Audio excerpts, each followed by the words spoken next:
Hello, everyone, and welcome back in for another week of Palmetto Playbook. I'm one of your co-hosts, Alan Marcus, Heart of the 5 p.m. and 5:30 p.m. producer here at WMBF News. And I'm TJ Turner. I'm a digital content producer here at WMBF.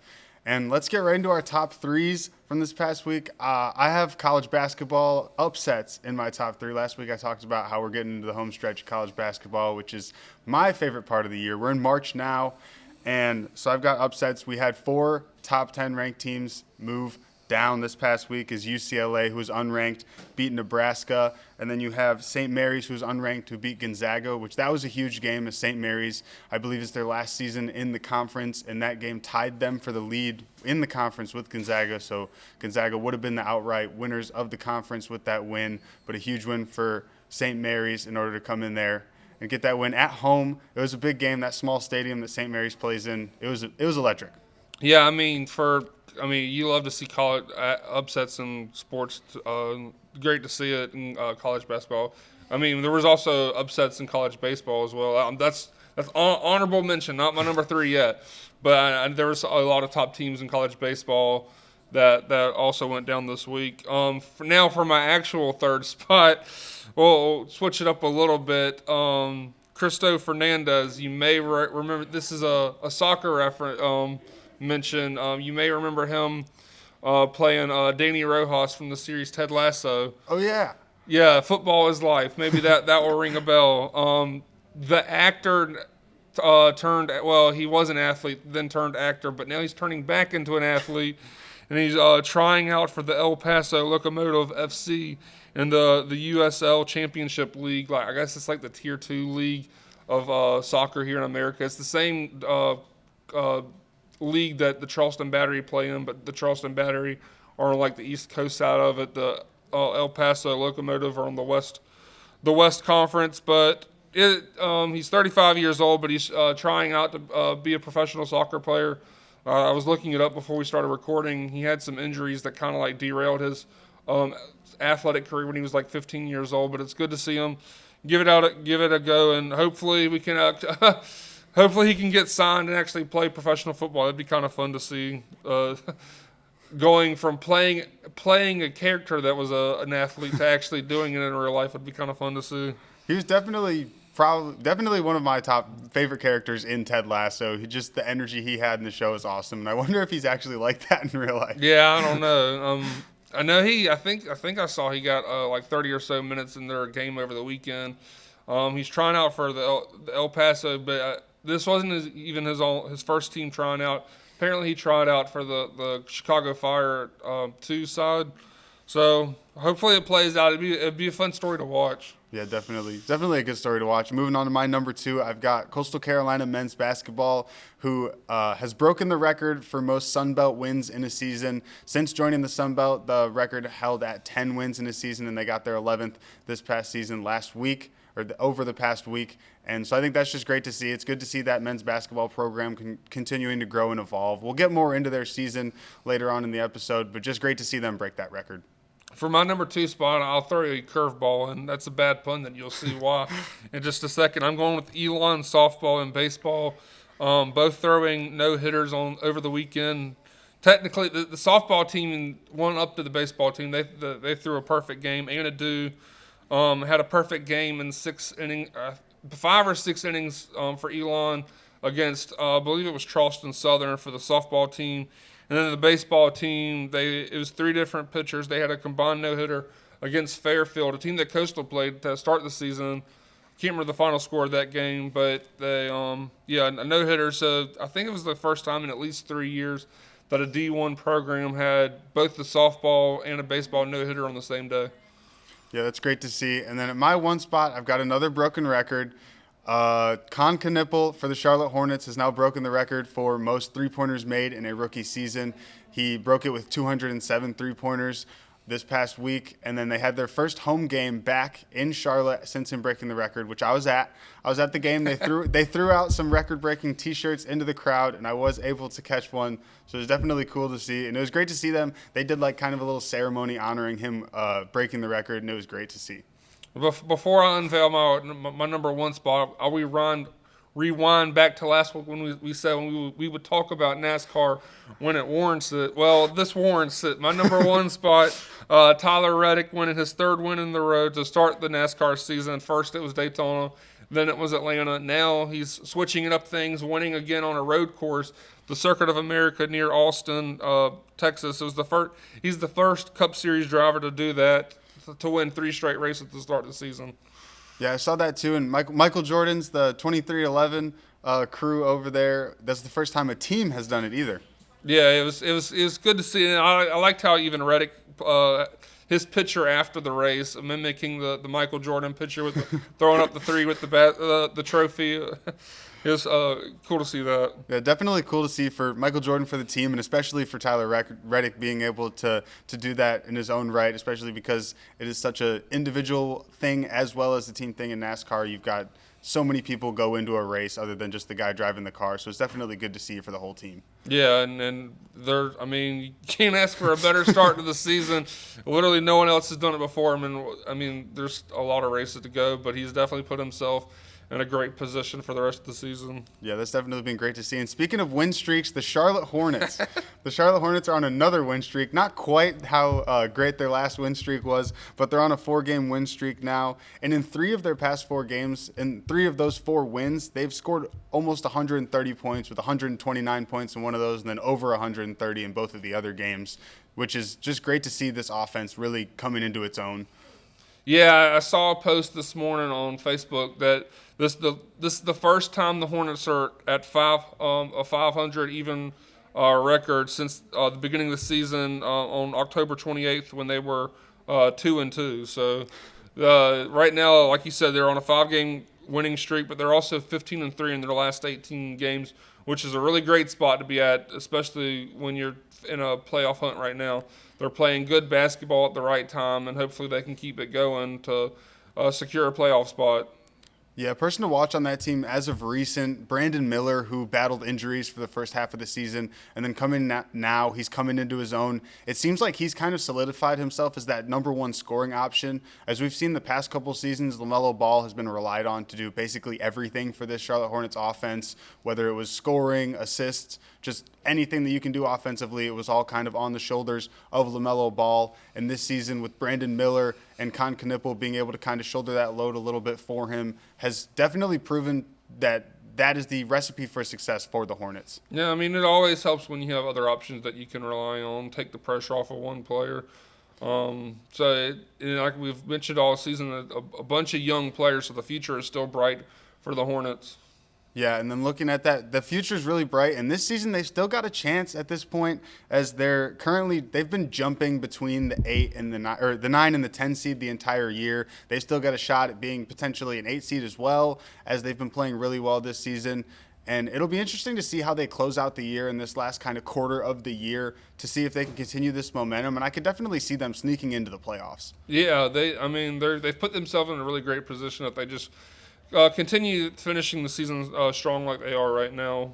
We'll hope for the best for them. Yeah, and then moving over, speaking of finishing up the season, college basketball season is coming to a close. Or I guess the college basketball regular season is coming to a close. As we talked about the CCU men's team finishing 11-7 in the conference, breaking the record. They're going to be a 3 seed in the Sun Belt tournament, which we say it every week, but if you would have told us before the season that the CCU men's team would be a 3 seed in the conference tournament at the end of the year, I don't think anybody would have believed you. I don't even know if the team would have believed you, but it looks like they've been able to pull everything out. And I think it's been great to see kind of the progression throughout the years. They started off a little rough, and then it seems like this team's just gotten stronger and stronger throughout the year, and they're definitely playing their best basketball right now. Yeah, it's a tremendous turnaround for this program, which we've kind of talked on all season about how there wasn't much hope for this team heading into this season, but they've proven a lot of people wrong, and they've put together a tremendous regular season. And there was a few awards to go with it. Josh Beadle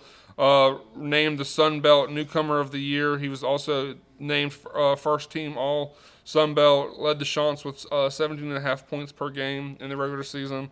Also, another guard that's lit it up for the Chants, A.J. Dantzler. The Sun Belt named him the Player of the Week for the second time this season. The guard play for the Coastal is really great. leading them to this success. And there's a lot of chaos that has happened in the Sun Belt so far. TJ just mentioned that Coastal finished as a 3 seed in the Sun Belt tournament, but it was a 6-way tie for the second. They technically finished tied for second, but there was a six-way tie for the teams that finished second, which added a lot of chaos for the conference tournament bracket, which we'll touch on later. But tremendous season for the Chance men's side. Yeah, looking at the standings for the conference is interesting. It seems like everybody's tied for that second spot right now in the Sun Belt leading into the conference tournament. And then moving over to the women's side of things, the women's team for CCU finished 8th in the Sun Belt at 7-11. Just exact mirror match of the men's team, 11-7, 7-11 in the conference. And they're gonna be sitting at a much lower seed than the men's team. It's gonna be interesting seeing them come into this tournament, as they had a couple of end of the season awards in the conference that are definitely good to see, and those have definitely been the bright spots this season, as they haven't been able to pull out the wins that they probably would have wanted to. Yeah, like you just mentioned, it's still somewhat of a down year for the women's team, considering how well they did the past couple of years. Like you mentioned, the awards. Sun Belt also named Kenza Grimes the freshman of the year, so it's great to have that. Hopefully she can continue building on her career here at Conway. We've mentioned how chaotic the portal can be, so hopefully Coastal can keep her here for the rest of her career. Also, Kristen Williams named the All-Sun Belt third team, a returner player for Coastal that played really well last year, who did stay and got third team All-Sun Belt. So I mean, despite some of the struggles they've had this season, it's been an up and down. There's been some bright spots for this team, and hopefully they can put something together in this tournament, the Sun Belt Women's Tournament. But we'll talk about that a little bit later. Yeah, they've definitely, if you looked at just the wins and losses, you definitely think this program was not in as well of a spot they actually are, as this women's basketball program has been in a great position these last few years. And as you mentioned with the awards, as we talked about, is they've definitely got the pieces, and I don't think there's any problem with that coaching staff either. Kevin Pedersen's definitely been moving that program in the right direction each and every year, and I have no doubt he'll be able to turn things around for next season. Yeah, he's definitely. I think he's done great work here, despite the record this season. But I'm excited to see the future with him here in Conway. Yeah, and then moving over into Columbia, the South Carolina women's team finishes the year 29-2, ranked number 3 after finishing the year on a 10-game win streak, and 6 out of those 10 opponents were ranked. Yeah, a great finish to the season for South Carolina. I know one of the last games of the season, the game on the road at Kentucky, kind of struggled there for a bit, and it was a close win, which we haven't really said that recently for the women's side for South Carolina, but they were able to grind it out and win that game to finish the regular season. They're definitely an exciting team to watch heading into the postseason play, and I have no doubt that Dawn Staley will have them in the right place mindset heading into this SEC conference tournament, which they'll have a tough test ahead of them, which we'll also touch on later.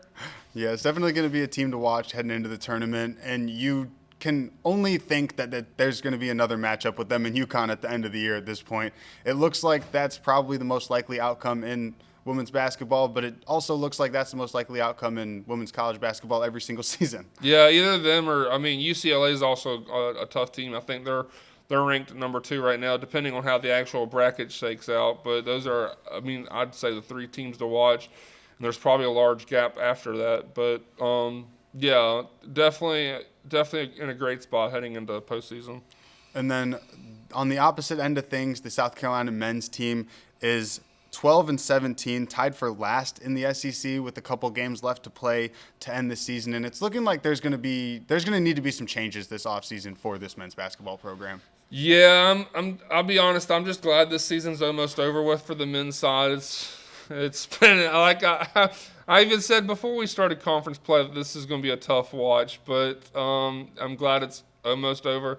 Now, do I think the athletic department will actually have the guts to make actual changes, I don't know. I don't know what the buyout is for Lamont Paris, but I think it's clear that he's not the right man for the position. And he did have that one good year where I think he did set a record for most wins in the South Carolina season. But since then, we haven't seen anything, and I can't be happy with mediocrity. At some point, you have to want to be better, and I think we're at a tough place for South Carolina where it seems like the leaders in charge are content with just being okay. And I mean, honestly, we're not even okay. We're bad right now. So okay would be better than what it is right now. But I feel like at some point you cannot be content with complacency. You gotta demand better. I mean, the men's basketball program is not the only one that's in that position, which we'll get to in a little bit. But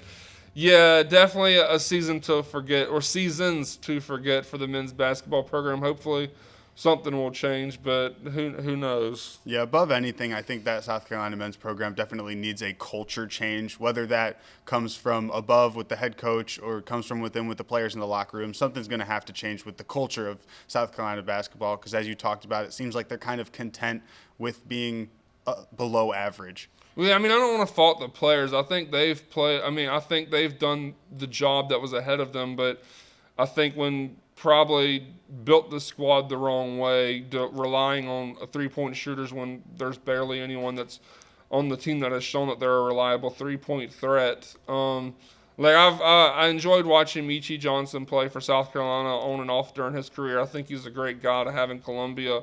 It's unfortunate how things have worked out this season. I don't want to fault the players too much, but at some point, I want this program to get better, back to where it was at some points during Frank Martin, at least right before they made that Final Four run. We didn't really capitalize on it after that run, which kind of led to Frank Martin getting either fired or allowed to find another job. But you hope for this team to get better. I saw pictures earlier this week when it was senior night at the Colonial Life Arena, and there was barely anyone in the stadium. We're in a dangerous position where it's like apathy is setting in, where fans just don't even care anymore because they know things aren't going to get better, or they're not sold on the athletic department to actually make the necessary change for this program to get better. I mean, when you literally look at what Dawn Staley has built in Columbia, she's shown it's possible to win in Columbia. Hopefully the men's side can pick things up, but I have my doubts right now. And then moving over to Clemson. Clemson's men's team is now 21-8 after a bounce-back win over Louisville, and then they went back and last night lost against UNC by 4. It was a close game. Those two games against Louisville and North Carolina were definitely their final real tests to end the year. They've had an interesting end to the season as they played very well through the first, I would say, about 23 to 24 games of the season, or at least the first 20, and then they've kind of struggled and kind of limped their way through the finish line at this point. Yeah, I mean, you must be new to be watching Clemson athletics. I feel like that's the story for both the men's and the baseball team. But it was good to see them put two. I mean, granted, they beat Louisville, and it was a close game against North Carolina, but it was good to see them put good performance. I'd consider a good performance, especially after like a 6-game losing streak or something like that. Hopefully they can we've been saying that they need to find some type of momentum like they saw earlier in the season. Hopefully that will prove true to them, especially as they head into the conference tournament when they can set themselves up for a better seed possibly in the actual NCAA tournament if they can string together some good performances and hopefully some wins for that side. Yeah, it'll definitely be interesting to see how this team does down the stretch in both tournaments, potentially coming off because if they can perform, like you said, in the ACC tournament, it'll definitely up their chances in the March Madness bracket. But it's looking like the end of the season, they've just kind of been finishing out the season, it looks like they're ready to be done at this point after the games before this past week. And then coming into that game against Louisville, they found new life. And then playing against North Carolina, they showed that they do have that life to end the year. And they're definitely going to need to carry the momentum from those last two games on to the tournament. They've shown they've shown this season they have the skills necessary to win these good games. Now the question is, can they actually put it together on the court? And right now, it's hard. I don't think this team even knows what's going to happen when they step on that court. They could put together a really good performance, or it could be really bad. It's a very hot and cold, it seems like, for that program right now. Yeah, and then moving over to the women's side of things, they had a great season this year, 20-10. It's the women's side's first 20-win season since the 2018-19 year, and they've got 11 conference wins right now, which is the most for the program in 27 years, and they've still got one conference game left to play. Yeah, we've talked about that this program's been on the rise, at least maybe not on the national level, but compared to where they were a few years back, they've definitely improved over the years, and they're playing their best. I'd say they're playing their best basketball at the end of the season, which you can't really say the same for the men's side of things right now. I know Clemson. I think they lost that game to Stanford, to one of their last games in the regular season. Maybe it was the last game, but I know right before that they put together a really great win over a then top 10 ranked Duke on the road, who was number one in the ACC rankings, or not the standings. So they're definitely a team to watch, especially heading into the ACC tournament. Yeah, I think they'll be heading into the tournament as an underdog, and we'll talk about the tournament in a minute, but they'll definitely be a team to watch heading into there. And then sticking with Clemson, we're moving over to baseball now, and Clemson baseball is 10-1 after an interesting series with South Carolina, as they lost the first game 0-7. And South Carolina seemed like they were kind of on top of the world, especially their closer at the end of the game celebrating like they had won the series. And then moving on, the neutral site game ended up 4-1, and then they had and then they won the final game of the series handedly to take the series. Yeah, for South Carolina, I wouldn't even say they necessarily their pitching did really well that night one in Columbia. Josh Gunther had 7 innings with 10 strikeouts, and then Alex Valentina, I believe, finished the game out with 2 innings and 5 strikeouts of his own. The story of the game that first night, which that's the highlights right there, South Carolina only had 4 hits on the night, but they were able to capitalize on a lot of mistakes that Clemson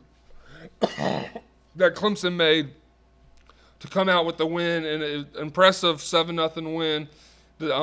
Especially with only having 4 hits on the game, they were able to take advantage of those Clemson mistakes. But the problem was the hitting still lacked for the rest of the series. They had 4 hits for both the Saturday and Sunday's games, and Clemson cleaned up their mistakes, and Clemson were able to play better to earn those wins.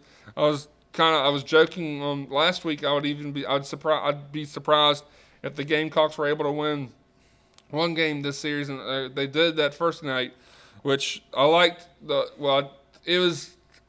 I liked the energy from the team, but I was also, don't celebrate that hard when you only win one game in the series.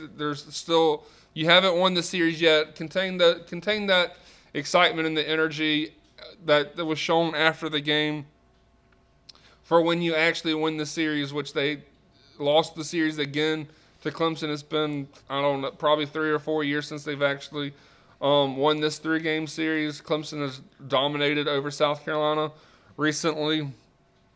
But, it was unfortunate with the way that I guess you could say they got cocky really early and ended up losing that series. But a good bounce-back wins for Eric Bakich and the boys to go to win the next 2 to win that series. I know I saw people saying that the Palmetto State is now purple and orange and purple now that they won this series, but little do they forget that Coastal is still waiting in the wings. Coastal beat Clemson twice last year, so I don't think it's fair to say that the state is purple and orange right now, or orange and purple, whatever way you want to say it, when you have Coastal, who made a national championship game appearance last year, But now that I'm probably speaking about it, I'm probably just jinxed Coastal, so I should probably stop talking about that. But a good series win for Clemson. Yeah, definitely good to see for Clemson. And as you were talking about last week, you were talking about them potentially not winning a game in that series as you expected. And then after seeing the first game score and looking at the stats from that one, I was like, maybe they're turning things around. And then we found out that it ended up just being kind of a just kind of fluky game for Clemson, not necessarily South Carolina going out there and outplaying them. It just seemed like Clemson just made too many mistakes in that first game.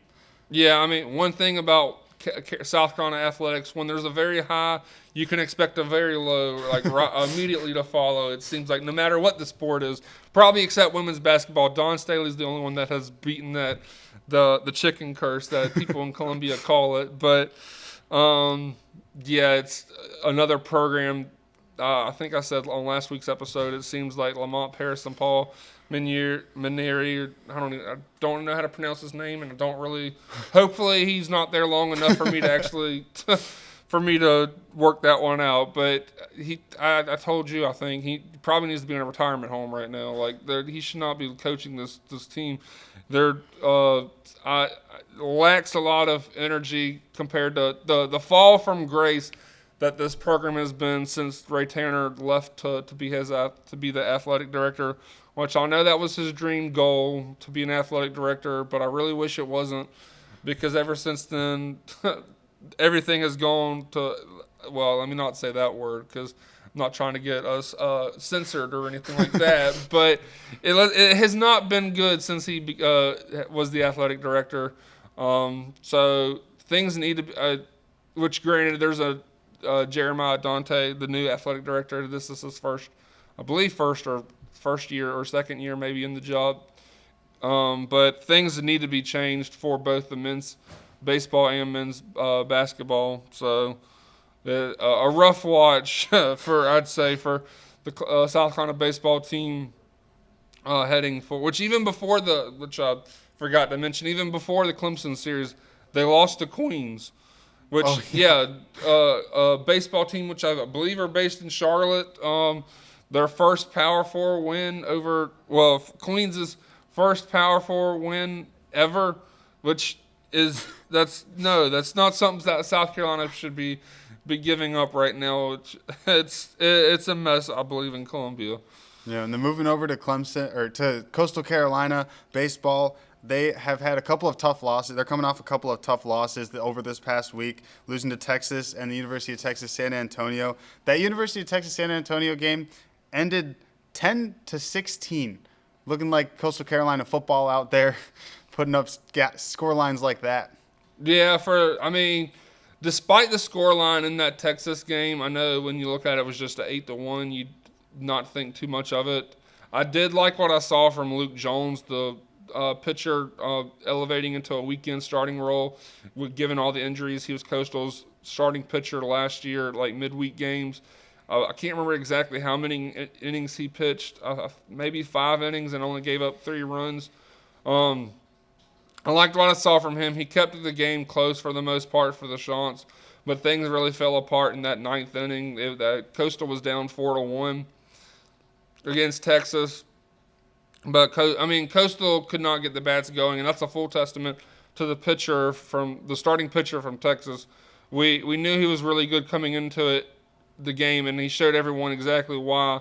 It seemed like the Coastal's batters could not get a bat to what he was pitching. He had a bunch of strikeouts in that game. As far as the UTSA game, I liked that Coastal's bats got going. Granted, they still lost 16-10. It was a rough outing from Ross Norman. He's had back-to-back rough starts. If you remember, he was the pitcher that pitched in that Illinois game where they gave up, I can't remember exactly, 7 runs in the first inning in that Illinois game, that was Ross Norman, who got pulled after that game. And then he gave up another 7 runs in 2/3 innings pitched against UTSA. His ERA is like 18 right now. That's definitely not what you want to see for a pitcher. But I did like that the Coastal was able to try to make a comeback. Granted, they still lost, which was tough to see, but the fact that they were able to score 10 runs was good. And any other day, 10 runs should be more than enough to win you a baseball game. But when you have the pitching issues, they think the bats still got going in that game against Ole Miss. They walked out, or I believe it was like a 9-2 victory for Coastal, which it was great to see that they were able to at least walk out of Houston with at least one win over an SEC program. I know since we're recording on Wednesday, we know that Coastal went on the road and they suffered a close loss to NC State. I believe NC State is the 13th ranked team and Coastal's the 16th ranked right now. They suffered a 6-4 loss over the Wolfpack up there in Raleigh.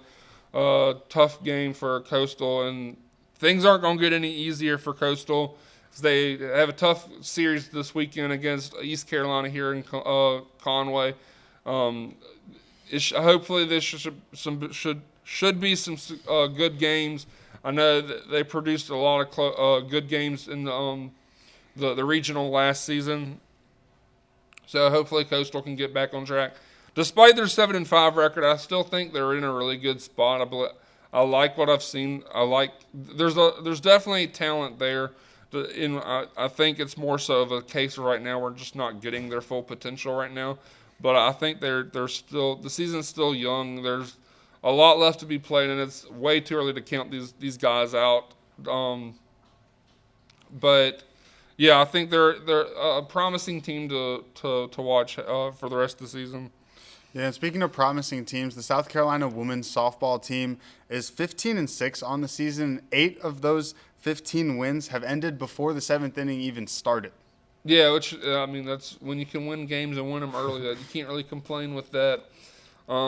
They've been a program on the rise since Ashley Chastain-Water took over. It's good to see them playing. They need to pick these wins up now because once SEC play, any win is going to be very hard to come by. So hopefully they can keep things going. Yeah, and then you talked about the South Carolina baseball team's game against Queens. I forgot about that. South Carolina softball team played against Queens, and they put up 25 runs. I believe they won that game, I believe, 25-4. Something like that, but the main part is they've done their job and beat Queens, something the baseball team clearly couldn't do. So glad to see that the softball team can beat teams that they should beat, and that's definitely good to see. Yeah, and then moving over to Clemson, the Clemson softball team is now 13-7 on the year after splitting some games with an SEC team in Mississippi State over the past week. And it has definitely been interesting to see the softball team for Clemson being able to stack up with some of the other teams in the state. Yeah, I mean they've shown over the past several years that they're probably the best softball team in the state. Since they became a program. Hopefully they keep the success going. They are definitely a fun team to watch. Probably not, I guess, as dominant as they have been in years past, but they're still putting these wins together, which is good to see for them. Yeah, definitely been good to see, especially for such a young program, as you mentioned. And then moving over to Coastal Carolina, they're now 11-8 on the season after going 3-1 in the Beach Chicken Brawl, which is just an awesome name for a little in-season stretch of games there. I didn't even know that was the name of it, but yeah, Beach Chicken Brawl at here at home in Conway. They went 3-1 in that. Definitely good to see from them. They've definitely been off to a pretty good start to the season. They've been doing well with a couple of great games against some really tough opponents to start off the year, and they've definitely been coming into their own now coming into this stretch of the season. Yeah, hopefully they're a fun team to watch. I know this upcoming weekend they have a tough series. I believe they're hosting Florida State here at home, which, I mean, Florida State, I believe, can't remember if they won a national championship or if I believe they've made it to Oklahoma City for the Women's College World Series quite a few times in recent memory. So it's definitely fun. They're not only are they getting a very tough test, but they're getting it here at home.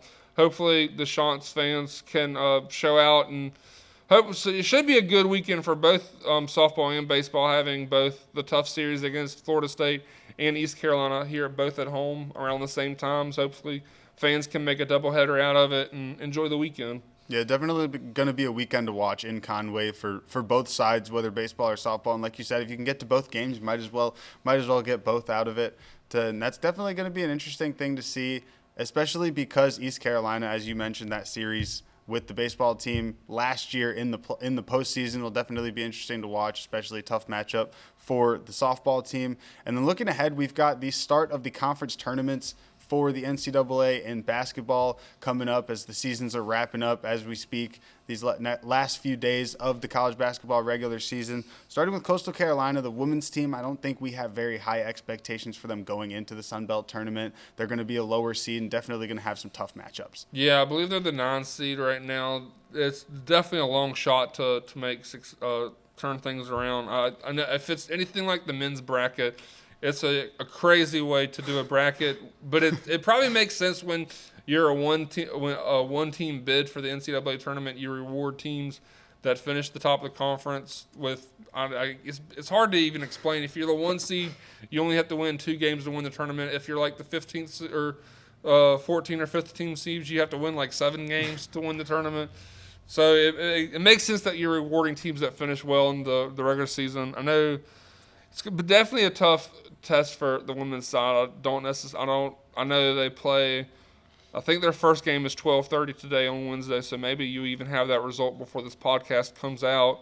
So I don't want to speak too much as to what may or may not happen because I guess I've gotten a little history of speaking things into existence in exactly the wrong ways I predict them. So I don't know if I want to go that way. But yeah, and on the men's side of the thing, I believe their first game is on Saturday. It looks like I don't know what team they'll face, but the higher seed in the game before them is South Alabama, and if South Alabama wins their first game, they would go on to face Coastal, who's the 3 seed in the tournament. Coastal played, I know Coastal lost to them earlier in the season. If they can get past that game, I like the matchup against Marshall. Coastal beat Marshall twice in the regular season. Hopefully they can do it again and maybe get to the Sun Belt Championship game. Yeah, it would definitely be awesome to see Coastal Carolina get to that Sun Belt Championship game, and then if they could pull it off, I would love to see Coastal in the NCAA tournament. I think that would just be awesome to see. I mean, I went there and we're here. We'd be able to watch a hometown team kind of just make waves in a way that nobody expected coming into the year. I think they're probably the most unexpected high seed in the Sun Belt tournament. I don't think anybody expected them to be here before the season. So it would definitely be great to see them kind of shock the conference. Yeah, I believe I believe the last time they went dancing in the big tournament was either 2014 or 2014 and 2015. It was before they joined the Sun Belt. Back when they were in the Big South days, when Coastal was one of the best teams in that conference, winning pretty much every other year and stuff like that. But hopefully they can get back to that. But given with how chaotic the Sun Belt has been this year, I feel like any team could probably make a run and win this thing. Like we've mentioned earlier, a 6-way tie for second place is just unheard of before. It was even before that. It could have been a 7-way tie for first place in that conference. I can't remember exactly who ended up winning, but they won their final regular season game to give them the 1 seed. Everyone else finished in second, but you can't be too comfortable. Any of these teams are able to pull off an upset, and who knows what's going to happen. Yeah, it'll definitely be interesting to see. And then moving over to the ACC in Clemson, as that men's team is definitely, as we talked about earlier, been kind of limping through the finish here. They've finished off these last 2 games very well with a great performance against Louisville and a great performance against North Carolina, splitting those games.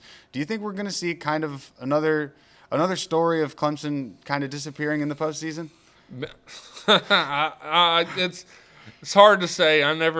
I don't know what you're going to get out of this team. As of right now, I'm leaning towards that they're probably going to be another disappointing end of the season in the conference tournament and even in the NCAA tournament, looking even further ahead to that. It's hard. I feel like they've definitely set themselves up for a lot of criticism with how they finished the season. Yeah, and then moving over to the women's side of things for Clemson heading into this tournament, I think they're in a great spot because they don't have humongous expectations. I don't think they're expected to do poorly in the tournament, and they're not expected to be one of those top teams. So I think they're definitely a team that can come into this tournament and fly under the radar. As they've shown over the past couple weeks, they can beat a team like Duke. They've definitely shown that they have the capabilities to do it. So if they can put together a few good games, I could see them making some noise in this ACC tournament. Yeah, I would definitely say they're in a much better place than their men's sides over there. But it's going to be hard to. Yeah, I think winning a conference tournament, no matter what it is probably a very tough task to do. But they've definitely shown over the past few weeks that they're capable of elevating to that level needed to win that. And then the Clemson women's team doesn't have a whole lot of expectations or pressure on them. But then moving over to South Carolina, that women's team has all the pressure and all the expectations. I think every single season coming into the year, an SEC championship is kind of what fans and everybody has come to expect from Dawn Staley and all the teams that she puts out on the court. So I think they're expected to be at least in the championship game, and hopefully they can come away with a win once again. Yeah, despite them being the 1 seed, I feel like it is probably a tough task to. A tough road ahead of them. It's looking likely that Kentucky will be their first matchup. I believe that would be Friday in the quarterfinals, which, like I just mentioned earlier, that Kentucky could have won that game against South Carolina in the regular season. So to face them back right again, hopefully the Gamecocks can fix their mistakes in that game. Find something that they can exploit to win that game, and then if they win that, it looks. I'm granted other things have to happen for this to happen, but it seems likely that they'll then face LSU, another a tough team that has shown that they're capable of keeping the game at least close to South Carolina. I know South Carolina's won, I believe, like 18 straight now against LSU, but it should be a close game, I think, at least. But we'll see with that game being played in a neutral site, much closer to home from the Gamecocks. I expect there to be a bunch of Gamecock fans in there. It's probably going to be it's basically a home game for South Carolina. So hopefully they can take care of that, and then on the other side, you never know who's. I believe it was like Texas and Vanderbilt who are the 2 and 3 seeds over there. So I mean. I believe I have full faith in the South Carolina women's team to win the conference championship. It might be a tough task, tough teams that they face to get there, but I believe that they can do it. Yeah, then finishing things off with the team with the lowest expectations in the state, the South Carolina men's basketball team. I don't know if I don't want to say they're not going to win a game, but I will. I'll say that right now. They're not going to win a game. They don't even deserve to be in the tournament. Yeah, I don't see them winning a game. It would be impressive, to say the least, to see them pull off a win in the tournament. But I have a feeling that this South Carolina men's basketball team is going to be going into the offseason sooner rather than later. And I feel like that's probably best for everyone at this point. I'm ready for that season to be over with. I don't expect them to win a game. I mean, I'd love to be wrong, but I've set my expectations low for that program, and they've gone even lower than that. So I don't know what's going on. In the words of the former CCU football coach, we're going to go back to the drawing board for South Carolina men's basketball, as Tim Beck said many times this past football season. And we'll be right back here next week to recap all the start of all these conference tournaments. And we'll see you guys. The ending of some of them. Or yeah, I guess some of them will be over by that point. But we'll be back to update you guys on how our teams are doing across the state and across the country in their conference tournaments right back here on Palmetto Playbook. Make sure to like, comment, share, and subscribe, and we'll see you guys next week.